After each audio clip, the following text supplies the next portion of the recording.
Good morning, students. Welcome to all of you our this new video. Okay, in this new video we are discussing about your file access method. Okay, in the last video before your Google Form online exam, we are discussing about the file concept, file type, file operation, file attribute. Okay. In the last videos we are discussing about that. In this video we are going to discuss about the file access method. That means you can create a file. If you want to read the file operation, so you access the file. First extract the file from that position where the file is stored. जहां पे तुम्हारा file store है वहां से तुम्हें file को access करना पड़ेगा, एक्सट्रैक्ट करना पड़ेगा. Then can you only apply the operation read, write, open, close, create हो चुका है, delete, whatever. So how can you access the file, how can you extract the file for use? That is your file access method. Okay, it is totally different from the file access control. File access control means who can use the file. File access method means how can you use the file. तुम file को कैसे access करोगे? क्योंकि bunch of files are there, a number of files are there, hundreds of files are there. From that 100 number of file, we are extracting one file. We can access one file. How can you access that file from a number of files, from a 100 number of files? That is our file access method. The method or the way through which you can access the file or extract the file. Okay? ठीक है. तो एक real example दे देता हूं, उसके बाद जाके students हम एंटर करेंगे हमारे स्टडी एग्जांपल में. रियल एग्जांपल्स में hundreds of students are there. तो साथ में मुझे इन्फॉर्म किया फोन करके कि I want mister XYZ. Okay, तो your students means your files. I have to extract one file from hundreds of file. How can I access the files? Now asking the students, are you XYZ, are you XYZ, are you XYZ, are you XYZ. तो one by one sequentially in a particular order we are access the files. In a particular order we access the students one by one. No doubt it is time taking, but it is very easy. It is time taking, but it is very easy. Why easy? Now one by one सीधे मैं बोल दूंगा एक बार कि students spell your name one by one. तो automatically one by one they can tell their name. When my name is match, my search is match XYZ, I will extract the file. Okay, so that is called the sequential access method or sequential file access method. So in this sequential access file method we are accessing the files. We can extract the files one by one. Suppose there are files are there and we can access this. We start this and here we got the success. Here we get the success. Okay, तो हमें हमारा success मिल गया, हमारा file मिल गया. जो file हम use करना चाहते हैं, जो फाइल हम एक्सेस करना चाहते हैं, वो फाइल हमें मिल गया.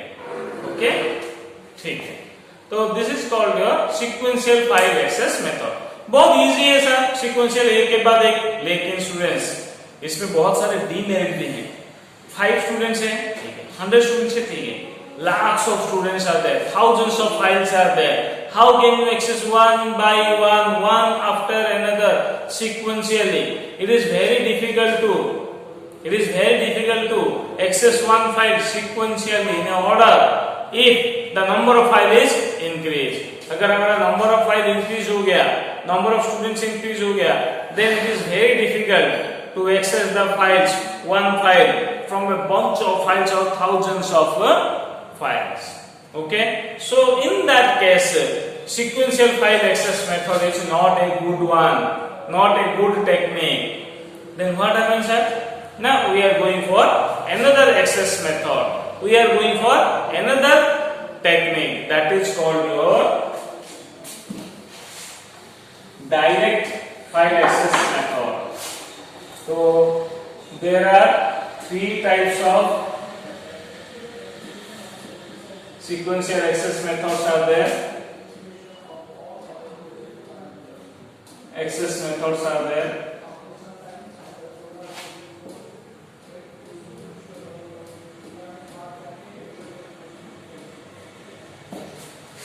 There are three types of access methods are there. One is your sequential file access method. Sequential file access method. Number 2 is your direct file access method.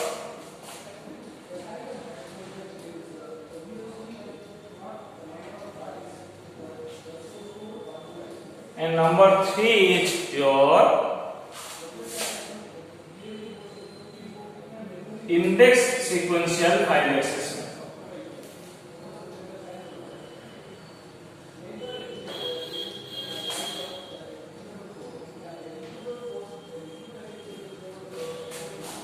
Okay. So three types of file access methods are there. First is sequential, second is your direct file access, and third is your index sequential access method. तो अभी हमने discuss कर लिया sequential access method क्या है, कि sir sequential access method is our one by one sequentially in a particular order. लेकिन उसमें demerits भी हमने निकाल लिया. तो उस demerits को overcome करने के लिए, उस problems को solve करने के लिए we are using the direct access method. We are using the direct access method. Direct access method. तो नाम से पता चल जाता है डायरेक्ट, बट इसे हम बोलते हैं रैंडमली एक्सेस मेथड. रैंडमली मतलब अपने मर्जी से, any order, no particular order, in any order, in any way we can access a file. Okay, thousands of files are there. You can apply a technique, okay, and find out the record. बहुत सारे searching techniques है student. Find मतलब access मतलब searching. एक तो मैंने जो sequential order बोला, दैट इज जो लीनियर सर्च. डाटा स्ट्रक्चर में तुमने पढ़ा ही होगा. लीनियर सर्च वो सीक्वेंशियल ऑर्डर के साथ मैच होता है.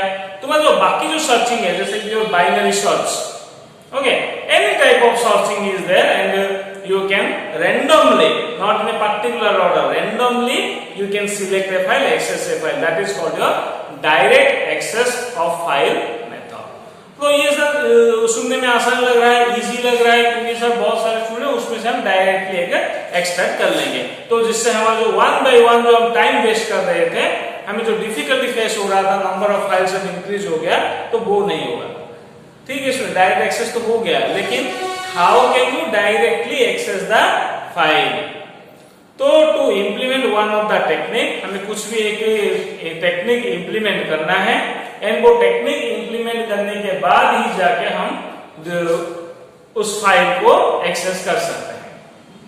कोई भी एक टेक्निक अप्लाई करने के बाद ही उसे हम एक्सेस कर सकते हैं. तो वो बाइनरी सर्च हो सकता है, वो हमारे बहुत सारे अरेंजिंग टेक्निक, सॉर्टिंग करके बाद उसे हम निकाल सकते हैं, सॉर्ट करके, mod sort, heap sort, bubble sort, बहुत सारे सॉर्टिंग तुम लोगों ने पढ़ा है. And that is different. Leave it students. Okay, वो तो डाटा स्ट्रक्चर में तुमने डिटेल्स पढ़ा है, उसके बारे में ज्यादा कुछ बोलने की मुझे जरूरत नहीं है. ओके, तो बहुत सारे टेक्निक अप्लाई करना इतना इजी नहीं है, डिफिकल्ट है. Direct access method is easy, but apply the technique and find out the file directly, it is little bit difficult. So again, direct access method is not useful, so we are go for another technique. लेकिन ना direct access method क्या है? Directly random you can select a file from thousands number of files. Okay, तो oral it is very simple. Okay, but जो practical हमने problem face किया, उस problem को सॉल्व करने के लिए हमने और एक टेक्निक अप्लाई किया, that is your index sequential access method. Index sequential access method नाम ही सीक्वेंशियल है, यस, 1 बाय 1, लेकिन इंडेक्स है। इंडेक्स मतलब एक पोजीशन, एक number, okay. So by this index you can apply directly. By this index you can apply directly. So apply the technique directly and access the file sequentially. That is called your index sequential access method. इसमें क्या होता है students, एक चीज easy होता है तुम्हारे लिए, क्या ना, तुम्हारे पास एक पोजीशन है, एक नंबर है, उस नंबर से तुम उसे डायरेक्टली एक्सेस कर सकते हो, but the files are present sequentially.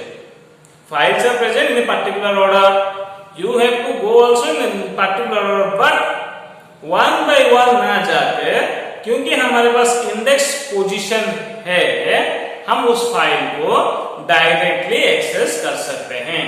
तो both the features of sequential access and direct access is applied in our this technique that is called index sequential file access method.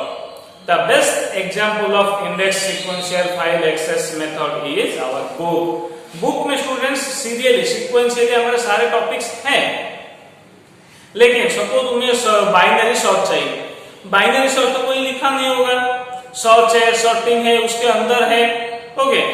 तो हमें क्या करना है, sequential में देखें। फर्स्ट क्या है, introduction to data structure, then inserting, then deleting, then sorting, then searching. ऐसे एक सर्चिंग में फिर से जाओ, सर्चिंग में क्या क्या है, linear search, binary search, sequential, ऐसे एक एक करके हमें जो चूज करेंगे तब जाके हमें पता मिलेगा हमारा पर्टिकुलर टॉपिक, पर्टिकुलर फाइल। लेकिन वो बहुत देर हो जाता है, तो हम क्या करते हैं, डायरेक्ट इंडेक्स चले जाते हैं, that is the back of the book. जो बुक के बैक साइड में जो प्रेजेंट होता है, हम वहां चले जाते हैं, वहां हम सर्च कर देते हैं, वो अल्फाबेटिकल ऑर्डर में या सीरियली रहता है, हम उसे सर्च कर देते हैं। हाँ, this is called linear search, page number 253, direct we go to the 253. So index is also a sequential access, but apply directly and we can directly access the file with sequential manner. तो both जो disadvantage था, problem था sequential access and direct access में, वो दोनों ही यहाँ solve हो गया स्टूडेंट्स। तो easily we get the file, but you know that students, अगर इस दुनिया में कुछ चीजें हैं, उसका एडवांटेज है तो डिसएडवांटेज भी तो है। तो इसका डिसएडवांटेज क्या है ना sir, we have to maintain a separate file, क्योंकि एक हम नेम ऑफ द फाइल रखते हैं, दूसरा हम लोकेशन ऑफ द फाइल रखते हैं, दो मेथड मेंटेन करते हैं, नेम ऑफ द फाइल और एक मेंटेन करते हैं लोकेशन ऑफ द फाइल।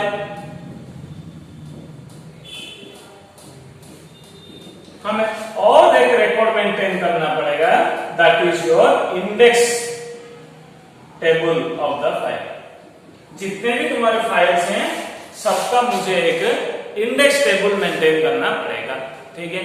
तो हमने एक इंडेक्स टेबल मेंटेन कर भी दिया सर, तो इसमें बड़ी बात क्या है, नहीं, जब तक तुम्हारा फाइल्स नंबर ऑफ फाइल्स से कम है, लेस है, तो कोई प्रॉब्लम नहीं, एक इंडेक्स टेबल बना दिया। लेकिन सपोज तुम्हारा thousands of file, lakhs of file हो गया, तो thousands and lakhs of index हो गया, तो इतने सारे इंडेक्स तो हम एक फाइल में नहीं रख सकते, तो we have to create an index of index, we have to create index of index. So maintaining, storing, accessing index table and index table of index table is very difficult and it is very time consuming and also space consuming, that is means memory consuming. That means ऐसे index table में index maintain करने से हमारा memory भी बहुत सारा waste होता है, ओके। तो ये सब प्रॉब्लम को हमें सॉल्व करने के लिए हम क्या करते हैं ना, सिचुएशन वाइज हम अपना फाइल एक्सेस मेथड यूज करते हैं, ओके। क्योंकि मेरिट्स है तो डिमेरिट्स होगा, डिमेरिट्स है तो मेरिट्स भी है, तो हम किसी एक्सेस मेथड को छोड़ नहीं सकते। तो situation wise we can adopt one of the file access method. Okay, when the number of files are less and present in a single page, okay, that visible to all of you, then use the sequential file access method. When the files are randomly there, no sequential order, then you can use any technique and directly access the file. If the files are very large, you can apply any technique or direct access method, then maintain a index table, maintain a index of index table and apply the method and access the file. Okay, so this is all about your file access method. लेकिन हमने file access method के बारे में पढ़ा है, तो students file access control के बारे में पढ़ेंगे। ओके, क्योंकि how can you access the file हो गया, but who can access the file, ये भी एक बड़ी बात है ना। क्योंकि अगर हमारा फाइल्स रैंडमली है, कोई भी अगर हमारा फाइल एक्सेस कर लेगा तो क्या फायदा स्टूडेंट्स फाइल स्टोर करने का, क्योंकि हमने फाइल स्टोर इसीलिए ही किया है फॉर सिक्योर पर्पस। अगर कोई भी हमारा फाइल एक्सेस कर लेगा तो सिक्योरिटी कहां से आए। Okay, so our next sub topic is your file access control. File access method हो गया स्टूडेंट्स, ये है हमारा file access control. That means who can access the file, who can use the file. Okay, so whenever we create a file, whenever we create a folder, we just mention who can access the files. That means we can use a group of category. हम क्या करते हैं, जितने भी हमारे number of users हैं students, सबको हम एक ग्रुप में डिवाइड कर देते हैं और एक ग्रुप को उसके ऑपरेशन के हिसाब से हम उसे परमिशन ग्रांट करते हैं। जैसे कि मैंने क्या किया, मैंने एक ग्रुप बना दिया। ओके, उस ग्रुप के हिसाब से मैंने क्या किया, जिसने फाइल क्रिएट किया है, फोल्डर डेवलप किया है, that is owner, and owner के पास फाइल के सारे ऑपरेशन है। ओनर के पास फाइल के सारे ऑपरेशन है, मतलब read, right, create, delete, modify, open, close, append, seek, retrieve, any of the operation can be performed by the owner because he is the developer or he is the creator of the file or folder. लेकिन अगर sir owner सब कुछ कर देता तो problem ही नहीं होता, लेकिन वो सब कुछ नहीं कर पा रहा है, वो कुछ सबऑर्डिनेट्स रखे हैं, उसने कुछ टीम्स रखे हैं वो हैंडल द फाइल, तो उस टीम को बोलते हैं ग्रुप। तो जो कि एक्चुअली काम करते हैं, लेकिन उससे हम कुछ परमिशन स्क्वीज कर देंगे, जिससे कि हम उसे रीड ऑपरेशन देंगे, राइट ऑपरेशन देंगे, ओपन देंगे, क्लोज देंगे, लेकिन जो क्रिएट डिलीट ऑपरेशन नहीं देंगे। ओके, अपेंड देंगे, रिट्राइव देंगे, लेकिन क्रिएट, डिलीट, इंसर्ट, ये सब ऑपरेशन हम उसे नहीं देंगे, क्योंकि सारे ऑपरेशन देने से वो अकाउंट क्रिएट कर देगा, अकाउंट डिलीट कर देगा, इंसर्ट कर देगा। ओके, तो वो सारे जो ऑपरेशन है वो हम ओनर के पास रखें, ग्रुप में हम उतने ही परमिशन देंगे जितने की उसे एक काम करने के लिए चाहिए। देन फाइनली है तुम्हारा एंड यूजर। एंड यूजर मतलब the final viewer only view the operation, only view the file, only read the file, no write, no append, no modify, nothing can be done by this end user group.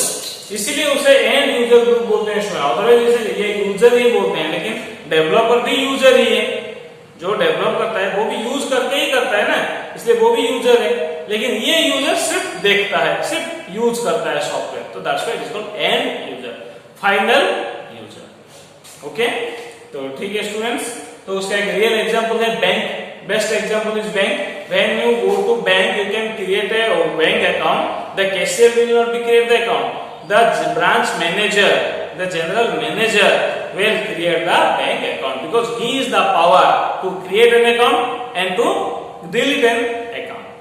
तुम्हारा account create करना and delete करना bank के database से, that is the Fawad, he is the owner. जो cashier होते हैं वो view कर सकता है, रीड, राइट भी कर सकता है, क्योंकि जो हम अपडेट करते हैं, ओके सॉरी राइट ऑपरेशन नहीं देंगे हम उसे, मतलब उसका डिटेल अपडेट, जो बैंक में जो तुम खाता देते हो डिपॉजिट करते हो वो अपडेट करता है, तो अपडेट या modify, read operation, seek operation, retrieve, ये सब ऑपरेशन हमने उसे दे दिया. लेकिन क्रिएट, डिलीट, अपेंड, इंसर्ट ये सब ऑपरेशन उसे नहीं दिया, क्योंकि यूज करने के लिए जो ऑपरेशन चाहिए मैंने उसे दे दिया. And as a user you can only view the account. हम जैसे बैंक में जाते हैं, मिनी स्टेटमेंट निकालते सिर्फ देख सकते हैं, हाँ मेरे अकाउंट में इतना डिपॉजिट हुआ है, इतना विड्रॉ हुआ है और मेरा बैलेंस अमाउंट इतना है. अगर उसमें कुछ गलती हो गया तो तुम चेंज नहीं कर सकते लिख के, तुम फोन करोगे बैंक के कस्टमर सर्विस में, वो कैशियर को बताएगा, वो कैशियर जाके तुम्हारा अपडेट या मॉडिफाई करेगा. अगर उससे ऊपर लेवल का कुछ है कि अकाउंट क्लोज करना है, डिलीट करना है, तो वो ब्रांच मैनेजर को बोलेगा. तो डिफरेंट यूजर को डिफरेंट परमिशन दे दिया गया है. इससे क्या होता है, डाटा सिक्योर रहता है, ओके, मॉडिफाई होने का या डिलीट होने का कुछ चांस नहीं रहता, ओके, एंड डाटा सेफ भी रहता है. जो कि स्टूडेंट्स हमने जब VB.NET पढ़ा रहे थे तब मैंने तुम्हें एक्सेस स्पेसिफायर पढ़ाया था, private, public, protected, that is same. Private मतलब only the user, owner, developer can use it. Public मतलब end user, anyone can use it. Protected मतलब द चिल्ड्रन, द इनहेरिट और the group of person to whom I give the power to use some operations. Okay, so this is all about your file access control. Okay, तो file को create कर दिया, operation सब हो गया, file access भी हो गया, who can access फाइल भी हो गया. नेक्स्ट क्लास हम डिस्कस करेंगे students, how can you protect the file, how can you protect the file, file कैसे प्रोटेक्ट होगा. तो नेक्स्ट क्लास हम उसके बारे में पढ़ेंगे स्टूडेंट्स. तो उससे पहले ये वीडियो तुम देखो, देखने के बाद जो भी तुम्हारा डाउट्स है वो उसे तुम मुझे ऑनलाइन क्लासेस में पूछो. Okay, still you have any doubt you can ask me immediately on my WhatsApp number. Okay, तो till then students, good bye, have a nice day and thank you for watching this video and don't forget to subscribe and like our video. Thank you once again. Goodbye students.